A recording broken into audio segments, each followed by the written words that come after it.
जी अस्सलाम वालेकुम and welcome back to washing. ये फ्रेंड्स आज इस वीडियो में बात करने वाले हैं सैमसंग टॉप लोड के जो मोस्ट कॉमन एरर है उसके बारे में कि 4E या 4C का जब एरर होता है तो ये किस चीज़ का एरर होता है और क्या क्या चीज़ें आपने चेक करनी है इसमें। तो आज ये कंप्लीट इस वीडियो में हम आपको गाइड करेंगे। तो ये वीडियो यूज़र के लिए और टेक्नीशियन दोनों के लिए है, तो आपने क्या क्या चीज़ें चेक करनी है और क्या क्या इसमें मसले आ सकते हैं, तो कंप्लीट डिटेल आज की इस वीडियो में आपको देंगे। बेसिकली जो 4C या 4E का एरर होता है वो होता है कि जब वॉशिंग मशीन पानी ना ले रही हो तो तब ये एरर आता है। तो इसमें क्या क्या चीज़ें चेक करनी है आपने। बाज़ अब होता है कि पानी ले भी रही होती है वॉशिंग मशीन तब भी ये 4C का या 4E का एरर आता है। तो इसके लिए आपने क्या करना है, सबसे पहले आप ये जो इसका इनलेट वॉल है इसको आपने पीछे से टैप बंद करके तो इसको खोल के चेक करना कि पानी का प्रेशर ठीक आ रहा है या नहीं। अगर पानी का प्रेशर लो आएगा या पानी नहीं आएगा तब भी ये एरर आएगा। इसको आपने खोलना है, पीछे से टैप ऑन करनी है और इसका प्रेशर चेक करना है कि प्रेशर ठीक है या नहीं। अगर प्रेशर ठीक है तो फिर भी एरर आ रहा है तो उसके बाद आपने क्या चेक करना है, जैसे कि इसके अंदर ये फ़िल्टर लगाओ। अगर तो ये फ़िल्टर चोक होगा या इसके अंदर कचरा वगैरह होगा तो तब भी ये एरर है, क्योंकि पानी स्लो जाएगा तो इसके अगर टाइम होता है उस टाइम के अंदर इसने पानी फिल करना होता है। तो अगर पानी फिल नहीं होगा तब भी ये एरर है, क्योंकि पानी स्लो जाएगा तो मशीन को ये लगेगा अभी पानी पूरा नहीं हुआ, ये 4C का एरर दे देगी। ठीक है, तो अगर आपको ये भी ठीक है तो उसके बाद आपने क्या चेक करना, ये तो इतना तो होगा यूज़र के लिए कि अगर यूज़र है आप तो आपने इधर चेक करना। इसके बाद मैं आपको यही कहूँगा कि अगर आपको इतना नहीं पता तो आप टेक्नीशियन को बुला लें, क्योंकि इससे आगे जो इलेक्ट्रिक वाला काम है तो हो सकता है आपको शौक इससे लग जाए। तो आपने बेहतर ये है कि किसी अच्छे टेक्नीशियन को बुलाएं और उससे चेक करवाएं। तो आगे मैं आपको वैसे बता देता हूँ, ये टेक्नीशियन के लिए और यूज़र दोनों के लिए। अच्छा, उसके लिए क्या करना है, ये 2 पेज लगे हुए हैं। जैसे कि ये पेज खोलेंगे तो इसका ये जो ऊपर वाला पैनल है ये अलहदा हो जाएगा। तो ये अलहदा करके तो जो इनलेट वॉल है उसको चेक करेंगे कि इधर सप्लाई आ रही है या नहीं।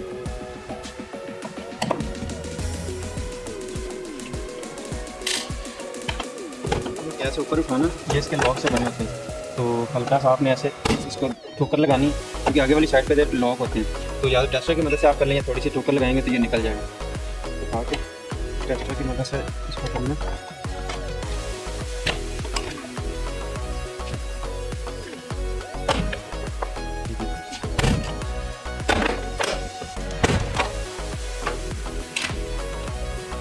तो ये हमारा इनलेट वॉल है, इधर हमने चेक करना है, क्योंकि जो मोस्टली ये वाली साइड ऑन होती है वॉश पे, ये रिंस के टाइम पे ऑन होती है और ये वॉश के टाइम पे ऑन होती है। तो आपने इधर ऑन करके वॉश मोड पे इधर चेक करना है कि इधर 220 वोल्ट आ रहे हैं या नहीं। तो आपने मशीन को ऑन करना, ऑन करके आपने कोई भी वाटर लेवल सेलेक्ट कर लेना। तो उसके बाद आपने इसको स्टार्ट कर देना।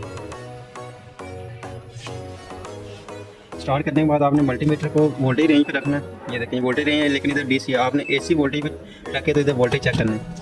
वैसे तो आप हाथ लगाएंगे तो ये वाइब्रेट होगा, अगर तो ठीक होगा तो ये वाइब्रेट होगा तो ऑन होगा। ठीक है, तो आपने इधर लगा के चेक करना। ये देखिए हमारे वोल्टेज आ रहे हैं 232 वोल्ट आ रहे हैं, तो इसका मतलब इधर हमारी जो PCB है वो ओके है। तो बाज़ दफ़ा क्या होता है कि अगर आप मल्टीमीटर से चेक करेंगे तो कई दफ़ा होता है कि ये वोल्टेज सही बताता है। तो आपने क्या करना है, एक ना इस तरह का, क्योंकि मल्टीमीटर जो है वो वोल्टेज सही शो करता है लेकिन वोल्टेज आ नहीं रहे होते हैं। तो आप इसमें कंफ्यूज रहेंगे कि वोल्टेज आ रहे हैं लेकिन आगे हमारा जो इनलेट वॉल है ऑन नहीं हो रहा। तो और इसका सबसे आसान हाल ये कि आप एक इस तरह का टेस्ट लैंप बनाएं और इधर लगाएंगे तो ये अगर ओके होगा तो तब भी ये ग्लो होगा, अगर ओके नहीं होगा तो ये ग्लो नहीं होगा। ठीक है, और कई दफ़ा होता है कि ये वाइब्रेट भी हो रहा होता है, इधर सप्लाई भी आ रही थी लेकिन ये आगे पानी की सप्लाई नहीं आउट करता। उसका क्या होता है कि ये इसके अंदर एक बना होता है जिसने पानी को रोकना होता है। तो कई दफ़ा होता है इसके अंदर ना वो फंस जाता है। अगर तो वो ऐसी कंडीशन में चला जाएगा या कई दफ़ा होता है गर्म होकर हीट होकर तो वो इसके अंदर जाम हो जाएगा। जाम हो गया तो फिर भी ये आगे पानी की सप्लाई नहीं देगा। तो आपने एक दफ़ा ये भी लाजमी चेक कर लेना, अगर तो ये ओके चल रहा है तो पानी आपने लगा के इसको बाहर निकाल लेना।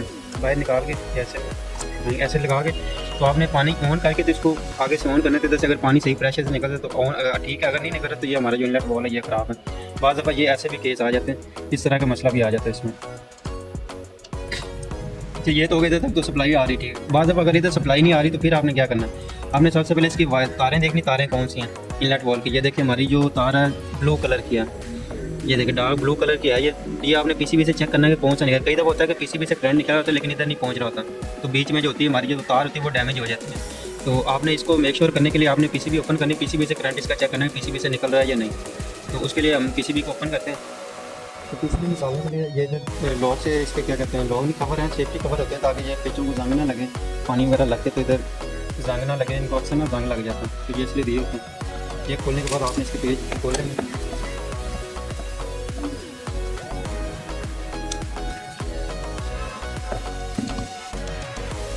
तो ये खोलने के बाद इधर इसके नीचे लॉक इसके होते हैं, तो आपने टेस्टर की मदद से ऐसे दबाना है इसको, तो ये हमारे PCB ये बाहर निकल आएगी। ठीक है, उसके बाद ये PCB के पेज लगे हुए 4, ये पेज खोल के तो PCB को आपने लहदा कर देना।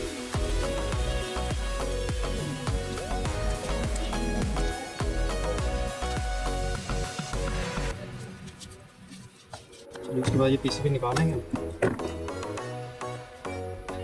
ये देखिए मैंने आपको बोला था कि आपने ब्लू कलर वाली जो तार है वो फाइंड करनी है। ये देखिए ये जो हमारी है ये मेन मोटर की है, क्योंकि इसका कैसे पता चला, ये देखिए जिधर ये हीट सिंक लगा होगा और ये ट्रैक लगे होंगे ये हमारे मेन मोटर के होंगे। हमेशा जितनी भी टॉप लोड की वॉशिंग मशीन होंगे उसकी पीसीबी में अगर आपको ये जिधर भी लगेगा हीट सिंक लगेगा नजर आएगा और ये ट्रैक लगे नजर आएंगे तो ये समझ लें कि आपकी जो मेन मोटर है ये उसके 2 ट्रैक है। तो ये हमारी मेन मोटर की है और ये देखिए ये ब्लू कलर वाली है ये हमारी इनलेट वाल की है। तो इधर हम इसको ऑन करके चेक करेंगे, मैं आपको अभी इधर से भी चेक करवा देता हूँ वाल से।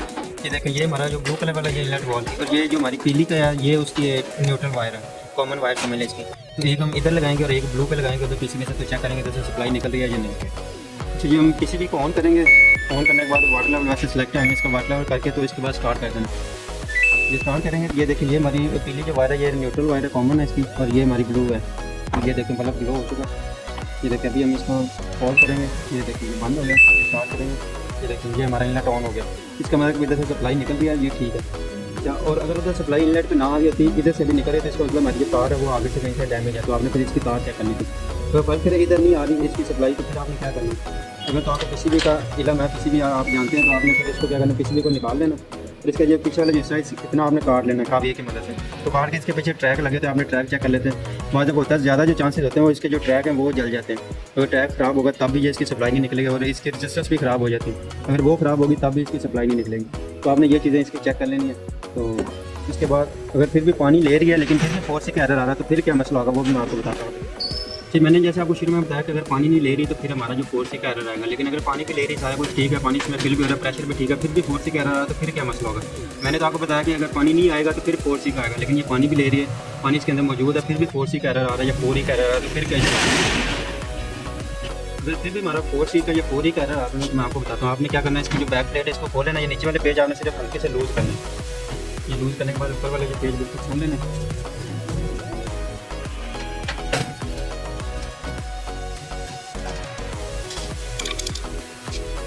कई दफ़ा होता है ये प्लेट ऐसे निकला थी लेकिन कई दफ़ा नहीं भी निकली, तो आपने क्या करना, टेस्टर की मदद से ऐसे इसको थोड़ा सा पीछे पुश करना तो ये प्लेट ऐसे बाहर निकलेगी। अच्छा ये अगर पानी वगैरह सब कुछ फिल हो रहा है तो उसके बाद भी आपका फोर्स या फोर ही कह रहा है तो आपने क्या करना है, देखिए ये पाइप को आपने उतारना और पानी इसके अंदर मौजूद होना चाहिए। पाइप आपने उतारना है, देखना इससे पानी की जो हाइट है वो ऊपर ही हो, इतने तक तकरीबन पानी हो। तो आपने जब ये उतारेंगे अगर इधर से पानी निकल रहा है तो ठीक है, अगर पानी नहीं निकल रहा है तो इसका मतलब हमारी जो इसका ड्रम है इसकी सर्विस होने वाली है। जब सर्विस होने वाली होगी तो ये जो इसका पाइप है ये ब्लॉक हो जाएगा, जिसकी वजह से इसके अंदर एयर नहीं जाएगी। एयर जब नहीं जाएगी तो ये शो ही नहीं करेगा और सेंसर को सेंस नहीं करवाएगा कि इसके अंदर पानी मौजूद है या नहीं, तो ये फिर एरर दे देगा। अगर इधर से पानी निकल रहा है फिर भी फोर सी या फोर ही कह रहा है तो फिर आपने क्या करना है, ये आपने पाइप को चेक करना है कहीं से पाइप जो इसका लीक तो नहीं है। बाज़ होता है ये 60 टकरा के तो इसके अंदर से ये पाइप जो हमारा ये डैमेज हो जाता है। तो जब डैमेज होगा तो फिर भी इसके अंदर से एयर जो है वो लीक होगी, तो तब भी ये इसका फोर सी या फोर ही कह रहा है। अच्छा फिर भी अगर एरर आ रहा है इसका, ये सारी चीज़ें चेक करने के बाद फिर उसके बाद आपने इसका जो ये जैक उतारना प्रेशर सेंसर का ये चेक करना। कई दफ़ा होता है कि इधर इसके ऊपर कार्बन आ जाए तो तब भी ये मसला आता है, ये सेंस नहीं कर पाता सही से, तो फोर सी या फोर ही का एरर आता है। लेकिन मोस्टली जब इधर अगर आएगा तो ये प्रेशर सेंसर का जो एरर दे देगा, ये फोर सी या फोर ही का नहीं एरर देगा। लेकिन कुछ वजूहत होती हैं कि ये फोर सी या फोर ही का एरर दे देता है, तो आपने ये चीज़ भी चेक कर लेनी है। तो यही फॉल्ट टाइम के अंदर इंशाल्लाह आपका कोई भी मसला होगा ना फोर सी या फोर ही का तो आपका हल हो जाएगा। इसके अलावा कोई फोर सी या फोर ही का एरर जो आता है उसमें नहीं मसला आता है। ये चीज़ें आपने सारी चेक करनी तो आपका इंशाल्लाह जो फॉल्ट है वो क्लियर हो जाएगा। तो ये थी आज की हमारी वीडियो, मिलते हैं नेक्स्ट वीडियो में, तब तक के लिए अल्लाह हाफ़िज़।